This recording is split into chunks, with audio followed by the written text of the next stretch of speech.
ልጅ ሲሰጠው የእግዚአብሔር ፈቃድ ነው የሚል ሰው መልካም ነው። 7 ልጆች ኑረዋችሁ በአንድ ቀን እግዚአብሔር በሞት ጠርጓቸው ቢያደርግ እግዚአብሔር ፈቃድ ነው ትላላችሁ ወይ? አሁን እኛ እኮ እንዲሁ ሃይማኖት አለም ብላችሁ ነው።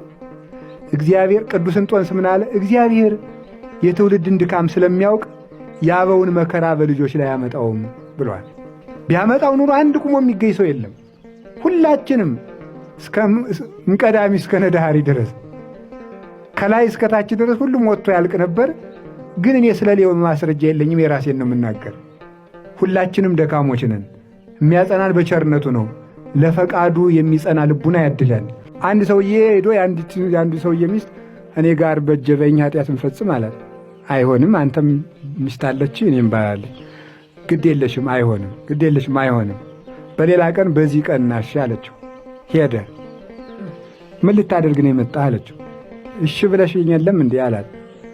አይ ኃጢአት እኮ ነው አለችው። አንተም ሚስትህ እኔም ባሌን ልተውና ኃጢአት እኮ ነው፣ ንስሐ እንገባበታለን፣ አብረን እንደተኛን ደርቀን ምንቀርስ አለችው። ንስሐ ሳንገባ ወዲያው ብንሞትስ አለችው። በለጥሽኝ ብሎ ሄዶ ንስሐ ገባ ይላል። አያችሁ፣ ሞት ወዲያው ብንሞትስ? አረ እንደው እውነቴን ነው እኔም ነገራችሁ፣ እኔ እፈራለሁ። እውነቴን ነው። አንድ አባት እንደው የጸለየው ጸሎት በጣም ይደንቀኛል። ከቤተ ክርስቲያን ቅዱሳን አንዱ አባት ምን አለ? ጌታዬ ኢየሱስ ክርስቶስ ሆይ ሁልጊዜ ስትመጣ የሚያስብ ልብ ስጠኝ ብሏል። ጌታ አንድ ቀን ሐዋርያትን ድንጋይ አምጡ አላቸው አሉ። ድንጋይ አምጡላቸው። ይሁዳ በጣም ትንሿን አርጎ ይዞ መጣ። ሐዋርያት ደግሞ ትልልቁን በሉ ህብስት ይሆንላችሁ አላቸው ጌታ አሉ። ኋላ ሁለተኛ አዘዛቸው። እኛ ለጌታችን ለመታዘዝ ነው ለሆድ ከሆነስ ብለው ትንሿን፣ ይሁዳ ደግሞ ትልቁን። ጌታ ምን አለ? በሉ ጣሉት። ምንም ሳይሆን ቀረበ። ይሄ ብልጣ ብልጥነት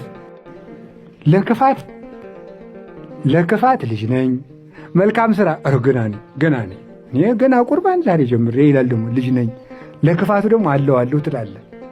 ይሄንን ነው ማቆም ያለብን። ገንዘብ ለመቁጠር አሁን እያንዳንዱ ሰው ብር ያውቃል። እንዴት ቦታ ቢመሩት እንደሚያስተዳድረው ገና 10 ዓመት ልጅ ያውቃል። የከተማ ልጅ ለነፍሱ ግን ልጅ ነኝ ይላል። አውቃችሁ ነው የምታጠፉ ማለት አልቦሙ ምክንያት ለጌጋዮሙ፣ ለማጥፋታችን ምክንያት የለም። ታውቃታለህ ማለት